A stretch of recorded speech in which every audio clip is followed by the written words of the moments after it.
લગ્નનો જમણવાર હોય કે પછી કોઈ નાના મોટા પ્રસંગનો જમણવાર હોય, ઘરમાં કોઈની બર્થડે હોય અથવા તો કોઈ નાનો મોટો તહેવાર હોય, પનીરવાળી પંજાબી સબ્જીનું એક આગવું સ્થાન થઈ ગયું છે.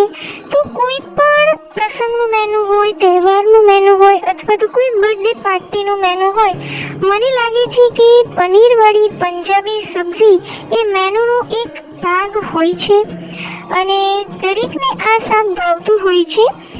નાનાથી લઈને મોટા બધાને જ પનીરવાળું પંજાબી શાક ખૂબ જ ભાવતું હોય છે. અને ઘણીવાર આપણે ઘરે એમને પણ કંઈક નવું ખાવા માટે પનીરનું શાક બનાવતા હોઈએ છીએ.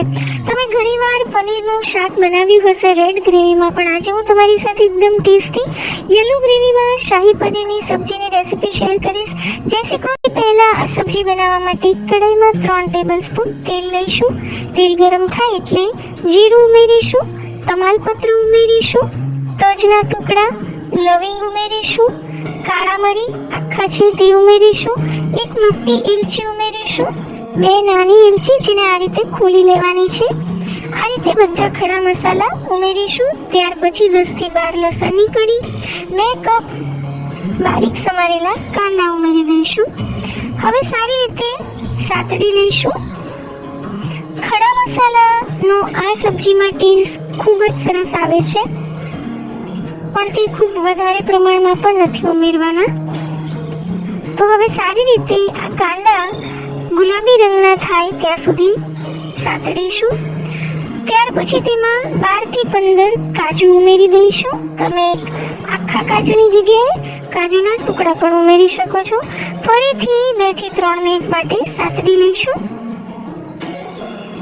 અને હવે તમે જોઈ શકો છો કે કાંદા જે છે તે થોડા ટ્રાન્સપરન્ટ થવા લાગ્યા છે.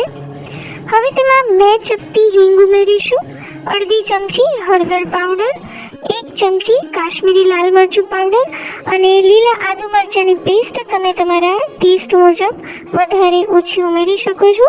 અમારા ઘરે તીખું ઓછું ખાવામાં આવે છે એટલે મેં મરચું લિમિટેડ ઉમેર્યું છે. ફરીથી સારી રીતે બધું મિક્સ કરી અને થોડી વાર માટે સાતડી લઈશું. 2 થી 3 મિનિટ આ રીતે સાતડી લેવાનું છે. ત્યાર પછી તેમાં 1 કપ બારીક સમારેલા ટામેટા ઉમેરી દઈશું. હવે ટામેટાને ખૂબ સારી રીતે સાતડી લેવાના છે જ્યાં સુધી તે એકદમ સોફ્ટ થઈ જાય અને તેને મેશ કરીએ તો એકદમ સરસ રીતે મેશ થઈ જાય. એટલા સોફ્ટ થાય ત્યાં સુધી આ બધી વસ્તુને સારી રીતે કૂક કરી લેવાનું છે. સ્વાદ પ્રમાણે મીઠું ઉમેરી દઈશું. કાંદા અને ટામેટાના ભાગમાં મેં અડધી ચમચી જેટલું મીઠું ઉમેર્યું છે. મીઠું ઉમેરવાથી ટામેટા ખૂબ જ ઝડપથી કૂક થઈ જતા હોય છે.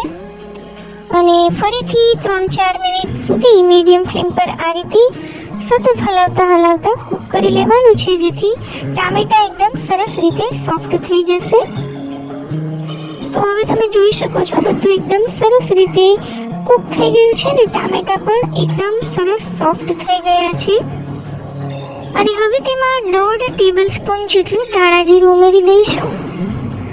ફરીથી સારી રીતે મિક્સ કરી લઈશું અને ફરીથી 4 થી 5 મિનિટ માટે સરસ રીતે મીડિયમ ફ્લેમ પર આ રીતે સતત હલાવતા કૂક કરી લઈશું. જ્યારે પણ પંજાબી સબ્જી બનાવતા હોય તો ગ્રેવી માટેની જે પણ તૈયારી કરવાની હોય ને આ રીતે જે કૂક કરવાનું હોય છે તેમાં થોડો સમય લાગતો હોય છે, એટલે ઉતાવળ ન કરવી તો જ સારી સબ્જી બનશે.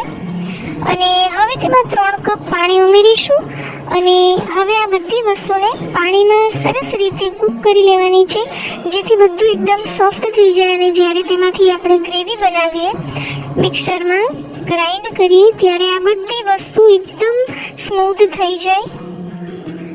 તો હવે આ બધું પાણી બળી જાય ત્યાં સુધી તેને કૂક કરી લેવાનું છે. લગભગ 15-20 મિનિટ થઈ ગઈ છે અને તમે જોઈ શકો છો મોટી ભાગનું પાણી બળી ગયું છે, થોડું પાણી બાકી રહ્યું છે. તો એ પાણી જ્યારે આપણે ગ્રેવી કરીશું ત્યારે કામ લાગશે, એટલે ટોટલ પાણી સુકાઈ જાય એટલું નથી કૂક કરવાનું. તો હવે તેને ઠંડુ થવા દેવાનું છે, ત્યાર પછી ગ્રેવી કરવાની છે. ત્યાં સુધી શાક સાથે સર્વ કરવા માટે સરસ મજાના ટેસ્ટી મસાલેદાર પરોઠા બનાવવા માટે લોટ બાંધવાનું મેં બધું માપ સ્ક્રીન પર આપેલું છે એ પ્રમાણે તમે તેનો પરોઠા જેવો લોટ બાંધી લેજો અને પછી આ રીતે તેને શેકી લેવાનું છે. પહેલાં એકદમ લો ફ્લેમ પર એક સાઈડને થોડી કાચી પાકી શેકવાની છે, ત્યાર પછી સાઈડ ચેન્જ કરી લેવાની છે અને બીજી સાઈડ થોડી મીડિયમ ફ્લેમ પર થોડી દાજ પડે એટલે આ રીતે થોડું તેલ અથવા તો ઘી અથવા તો બટર ઉમેરી અને સરસ રીતે શેકી લેવાનું છે. આ મસાલેદાર પરોઠા શાકની સાથે સર્વ કરશો તો શાકનો ટેસ્ટ એકદમ બમણો થઈ જશે અને આ પરોઠા જો વધે છે તો તેને તમે ચાની સાથે પણ સર્વ કરી શકો છો. તો આ જ રીતે હું તમને એક બીજું પણ પરોઠું સર્વ કરીને બતાવી દઉં છું. પહેલાં એકદમ લો ફ્લેમ પર એક સાઈડની થોડી કાચી પાકી શેકી લઈશું. અને આજે દેવ દિવાળી છે તો એટલા બધા ફટાકડા ફૂટી રહ્યા છે તો કદાચ તમને વિડીયોમાં ફટાકડાનો પણ અવાજ આવતો હશે. તો ચાલો બીજી સાઈડ પણ થોડી કૂક થઈ ગઈ છે પછી આ રીતે થોડું તેલ અથવા તો તમે તમારી પસંદ પ્રમાણે ઘી અથવા તો બટરનો પણ ઉપયોગ કરી શકો છો અને તેને સરસ રીતે શેકી લેવાનું છે. તમે જોઈ શકો છો એકદમ સરસ મજાના પરાઠા રેડી થઈ ગયા છે. આ પરાઠા તમે કોઈ પણ શાક સાથે અથવા તો ચાની સાથે પણ સર્વ કરી શકો છો. તો હવે આપણું ગ્રેવી બનાવવા માટેનું મિક્સચર પણ ઠંડુ થઈ ગયું છે તો હવે તેને ગ્રાઇન્ડ કરી લેવાનું છે. તો તેના માટે એક મિક્સચરનું જાર લઈ લેવું અને ત્યાર પછી તેમાં બધી વસ્તુને ઉમેરી દેવી અને આ મિક્સચરમાંથી તમાલપત્ર અને તજના ટુકડા અને મોટી ઇલાયચી જે છે તે કાઢી લેવાની છે અને આ મિક્સર જ્યારે કઢાઈમાં હોય ત્યારે જ તેમાંથી કાઢી લેવાની છે, પણ હું ભૂલી ગઈ આ બધું કાઢવાનું અને મેં મિક્સરમાં ઉમેરી દીધું તો હવે મારું બધું શોધીને કાઢવું પડી રહ્યું છે. તો આ બધી વસ્તુ કઢાઈમાં હોય ત્યારે આપણને તરત મળી જાય છે અને આ બધા મસાલા સારી રીતે ગ્રાઇન્ડ નથી થતા અને જો તે ગ્રાઇન્ડ થઈ જાય તો પછી તેનો ફ્લેવર બહુ વધારે આવતો હોય છે. એટલા માટે આ મસાલા જે છે તેને કાઢી લેવા. આ કાજુ ખૂબ ટેસ્ટી લાગતા હોય છે એટલે એક બે કાજુ તો હું ખાઈ જઈશ. ચાલો તો હવે આ સરસ મજાની ગ્રેવી ગ્રાઇન્ડ થઈ ગઈ છે. તમે જોઈ શકો છો એકદમ સ્મૂથ પેસ્ટ રેડી થઈ છે. જો તમે જરૂર લાગે તો તમે ગ્રાઇન્ડ કરતી વખતે થોડું પાણી ઉમેરી શકો છો. અને હવે એક કઢાઈ લઈશું, તેમાં 4 ટેબલ સ્પૂન તેલ ઉમેરી દઈશું. તેની સાથે જ 2 ટેબલ સ્પૂન જેટલું બટર ઉમેરીશું. તેલ અને બટરનું પ્રમાણ તમે તમારી પસંદ પ્રમાણે વધારે અથવા ઓછું લઈ શકો છો.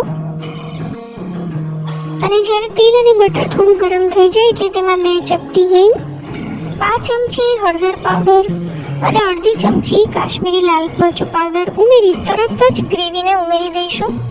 જો તમને એકદમ સ્મૂથ ગ્રેવી ગમતી હોય તો તમે આ ગ્રેવીને ચાળણી વડે ચાળી અને ત્યાર પછી ઉમેરી શકો છો. હવે બધું સારી રીતે મિક્સ કરી લઈશું અને ફરીથી આ ગ્રેવીને ખૂબ સારી રીતે કૂક કરવાની છે. અત્યારે આ ગ્રેવી ઘટ્ટ છે તો તેમાં થોડું પાણી ઉમેરવાનું છે કન્સિસ્ટન્સી એડજસ્ટ કરવા માટે. તો મેં મિક્સચરના જારમાં અડધો કપ પાણી ઉમેરી અને બધું સારી રીતે ધોઈને તે પાણી આમાં ઉમેરી દીધું છે અને હજી પણ મને ગ્રેવી થોડી ઘટ્ટ લાગી રહી છે તો મેં ફરીથી તેમાં અડધો કપ એટલે કે મેં ટોટલ 1 કપ પાણી ઉમેર્યું છે. તમને જે પ્રમાણે ગ્રેવીની ઘટ્ટતા જોઈતી હોય તે પ્રમાણે તમે પાણી ઉમેરી શકો છો. અને હવે ફરીથી તેને ઢાંકણ ઢાંકી તેલ છૂટું પડે ત્યાં સુધી કૂક કરી લેવાનું છે અને વચ્ચે વચ્ચે આ રીતે ઢાંકણ હટાવી અને થોડું હલાવતા રહેવાનું છે. ઢાંકણ ઢાંકવું જરૂરી છે કારણ કે ખૂબ છાંટા ઉડતા હોય છે અને ધીરે ધીરે તેમાંથી તેલ છૂટું પડવાનું શરૂ થઈ ગયું છે. અને હવે તમે જોઈ શકો છો કે તેલ છૂટું પડી ગયું છે, ઉપર આવી ગયું છે અને હવે આ ગ્રેવી ખૂબ સારી રીતે કૂક થઈ ગઈ છે. ખૂબ જ સરસ સુગંધ આવી રહી છે. તો હવે તેમાં 200 ગ્રામ જેટલું પનીર ઉમેરી દેવું. તમે ઈચ્છો તો પનીરને તળીને પણ ઉમેરી શકો છો. 2 ટેબલ સ્પૂન એકદમ તાજી મલાઈ ઉમેરવી તે ન હોય તો તમે રેડીમેડ ફ્રેશ ક્રીમ ઉમેરી શકો છો, પણ મલાઈ અથવા ફ્રેશ ક્રીમ જરૂરથી ઉમેરવી જેથી આ ગ્રેવીનો ટેસ્ટ એકદમ રીચ આવે. 1 ચમચી ખાંડ ઉમેરીશું અને જો મીઠું ઓછું લાગે તો મીઠું પણ ઉમેરીશું. 2 ટેબલસ્પૂન પનીર સબ્જીનો મસાલો જે રેડીમેડ માર્કેટમાં મળે છે તે ઉમેર્યો છે. તેની જગ્યાએ તમે ગરમ મસાલો અથવા તો કિચન કિંગ મસાલો ઉમેરી શકો છો, પણ જો પનીરની સબ્જીનો મસાલો મળે તો તે જ ઉમેરવો, તે ખૂબ ટેસ્ટી લાગે છે. ફરીથી ઢાંકણ ઢાંકી અને 3-4 મિનિટ માટે કૂક કરી લઈશું. તેલ ઉપર આવી ગયું છે, તમે જોઈ શકો છો, અને સબ્જી એકદમ સરસ મજાની રેડી થઈ ગઈ છે અને એટલું સરસ અને રીચ અને એકદમ રોયલ ટેસ્ટ આવે છે. તો ચાલો ગરમા ગરમ સબ્જીને સર્વ કરી દઈએ. તો તૈયાર છે યલો ગ્રેવીમાં શાહી પનીરની સબ્જી. થોડું સરસ રીતે તેને ડેકોરેટ પણ કરી લઈએ તો ઉપરથી આ રીતે પનીરને છીણીને ઉમેરી દઈશું. અને હવે મારી પાસે કોથમીર નથી તો તેની જગ્યાએ હું આ કસૂરી મેથી ઉમેરી રહી છું. અને તૈયાર છે આપણી શાહી પનીર સબ્જી જે યલો ગ્રેવીમાં બનાવી છે. તો આ રીતે આ રેસીપીને તમે એકવાર જરૂરથી ટ્રાય કરજો. બિલીવ મી, તમને ઘરમાં બધા એવું જ કહેશે કે આજે જે શાક બનાવ્યું છે ને તે રેસ્ટોરન્ટ કરતાં પણ વધારે સારું છે. અને કોઈ પંજાબી ઢાબામાં પણ જો શાક ખાધું હોય ને તેના કરતાં પણ આ વધારે ટેસ્ટી શાક બને છે. તો આ રેસીપીને તમે જરૂરથી ટ્રાય કરજો. વિડીયો કેવો લાગ્યો તે મને કોમેન્ટ કરીને જરૂરથી જણાવજો. જો મારી મહેનત તમને ગમી હોય તો લાઈક કરજો અને તમારા ફ્રેન્ડ્સ અને ફેમિલી સાથે મારા વિડીયોને શેર કરજો. આવી જ રેસીપી જોવા માટે મારી ચેનલને સબસ્ક્રાઈબ કરજો. તમારો કિંમતી સમય આપી વિડીયો જોવા બદલ ખૂબ ખૂબ આભાર. ફરીથી મળીશું એક નવા વિડીયોમાં. ત્યાં સુધી આવજો. જય શ્રી કૃષ્ણ.